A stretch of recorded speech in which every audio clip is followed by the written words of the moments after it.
Solar roof. Elon and his teams always execute. It may be late, but they always eventually deliver. The product is amazing, but it's just not meeting the original expectations yet. Is the solar roof grand vision dead? And if not, what have they got to do to reach those expectations they initially set? That's a great question, and I actually have a theory about this. Is that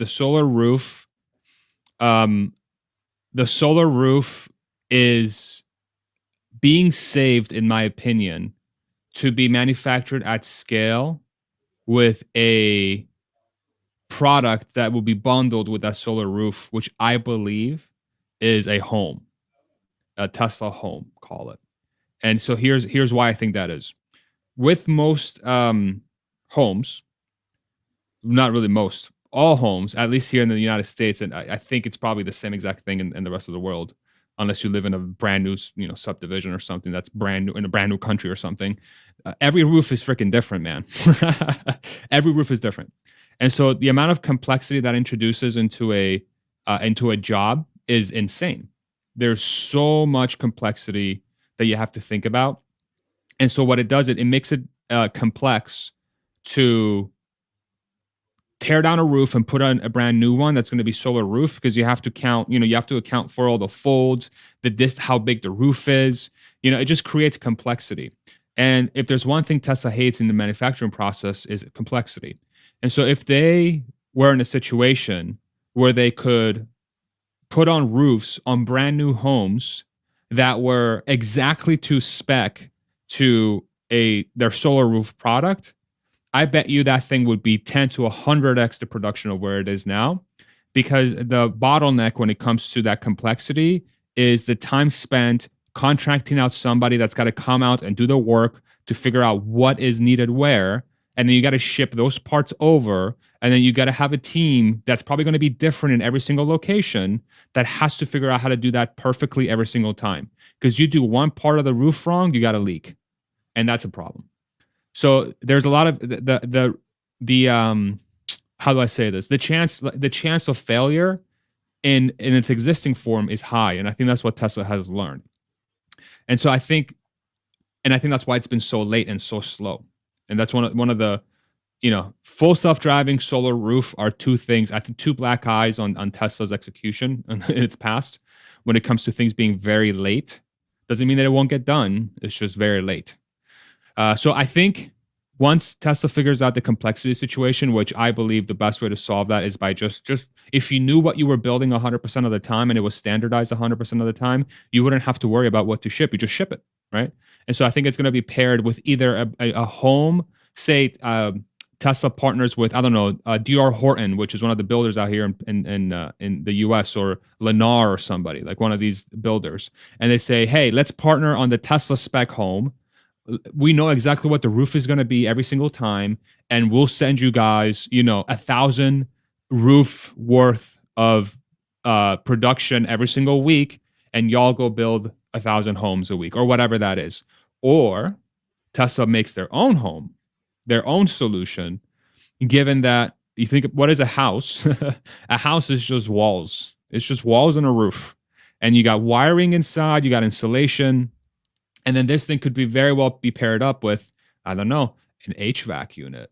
That could be cool. Maybe it's got some thermostat that's built into the house that's, I don't know, Tesla OS powered, that talks with your power wall natively. The house comes with a power wall, right? Like you can already see that a lot of the technologies that Tesla is using already in their cars, it's exactly the same thing in a house. The solar panels obviously is a new thing, but they've been doing it for a long time, and it's still wiring. You're still wiring. You're plumbing in your cars. Your house has plumbing. Maybe you haven't built a sink, but how hard is it to just buy a sink? And the toilet. These things that we've been doing. Maybe Tesla comes out with its own toilet. I don't freaking know, man.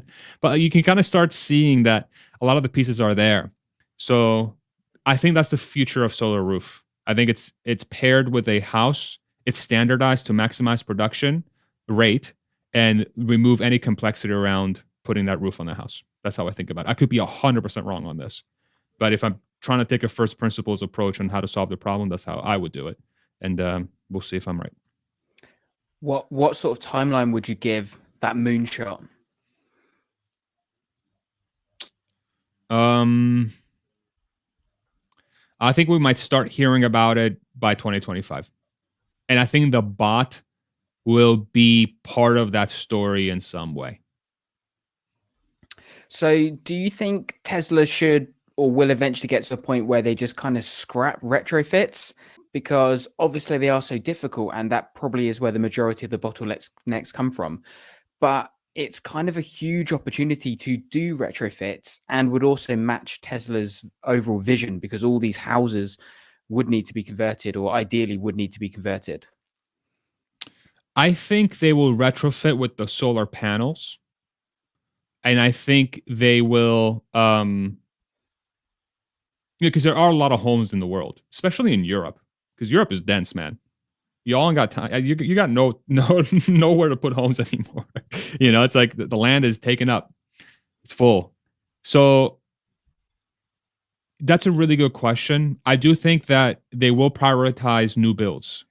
I think from a net impact perspective, if you think about how much land there is in the world, forget even just the United States or any other sort of not heavily dense area. The world has so much room.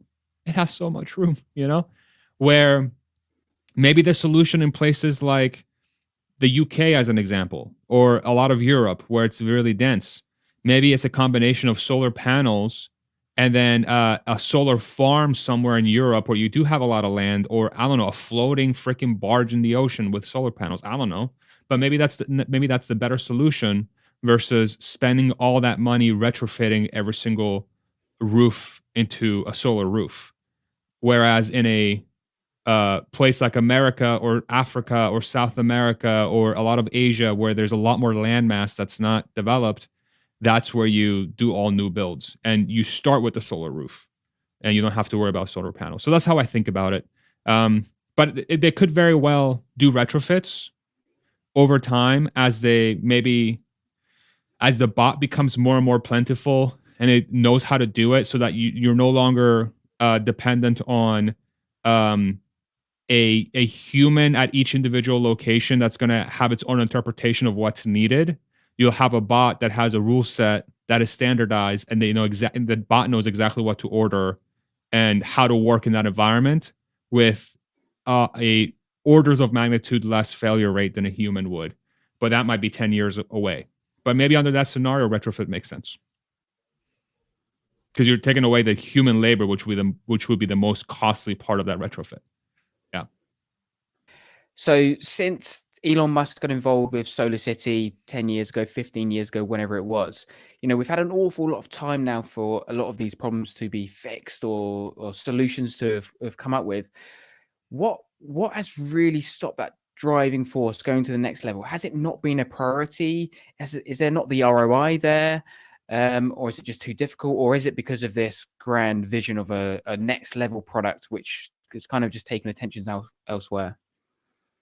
I think it's a combination of all of those. I think Tesla has definitely reprioritized that part of the business. I think a lot of the focus has been on the vehicle side and will continue to be on the vehicle side. You can see that energy storage has taken a bigger priority than solar has. You've seen that with Megapack and everything.